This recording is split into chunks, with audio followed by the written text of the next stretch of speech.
Hello' everyone, good morning. আজি হ'ল 16 তাৰিখ, মোৰ ডে 66 মিনি ব্লগলৈ আপোনালোকক সকলোকে স্বাগতম জনাইছোঁ। ভিডিঅ'টো শেষলৈ চাই থাকিব। আৰু গাইজ চাব পাৰিছে পুৱাৰ আমাৰ গাঁৱৰ ফুলকেইটা কিমান ধুনীয়াকৈ ফুলি আছে, কিমান ধুনীয়া এটা নাজাৰা হৈ আছে চাওক। আৰু মই আপোনালোকক দেখুৱাই আছোঁ, এয়া হৈছে একজোৰা ফুল। আৰু এয়া এইটো কি ফুল নাজানো, নামটো কোনোবা যদি জানে কমেণ্ট কৰি জনাবচোন। কি ধুনীয়া লাগিছে চাব পাৰিছে গাইজ। আৰু এনেকুৱা ধৰণৰ মিনি ব্লগ চাবৰ বাবে আপোনালোকে মোৰ ভিডিঅ'ত চেনেলটো ছাবস্ক্ৰাইব কৰিব নাহিব, ফেচবুক পেজখন ফ'ল' কৰি ৰাখিব। আৰু চাওক এয়া আবেলিৰ নাজাৰা, কি ধুনীয়া লগা।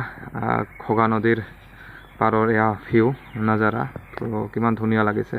আৰু এয়া চাব পাৰিছে আমাৰ গাঁৱত জবা ফুল, বগা জবা ফুল আৰু এইটো পিংক কালাৰৰ জবা ফুল একেডাল গছতে ফুলি আছে। কি ধুনীয়া লগা এটা পৰিৱেশ হৈছে, তো কিমান ধুনীয়া লগা নাজাৰা আছে চাব পাৰিছে। তো ফুলজোপা বহুত ধুনীয়া লাগিছে। তো কি ক'ম আৰু, আপোনালোকে কেনেকুৱা পালে ভিডিঅ'টো চাই কমেণ্ট কৰি জনাব। আৰু ফেচবুকত চাই থাকিলে পেজখন ফ'ল' কৰি দিব, ইউটিউবত চাই থাকিলে চেনেলটো ছাবস্ক্ৰাইব কৰি দিব। আৰু গাইজ ভিডিঅ'টো যদি চাই ভাল লাগিছে like comment share and subscribe কৰি দিবলৈ নাপাহৰিব। Till then Tata, bye bye.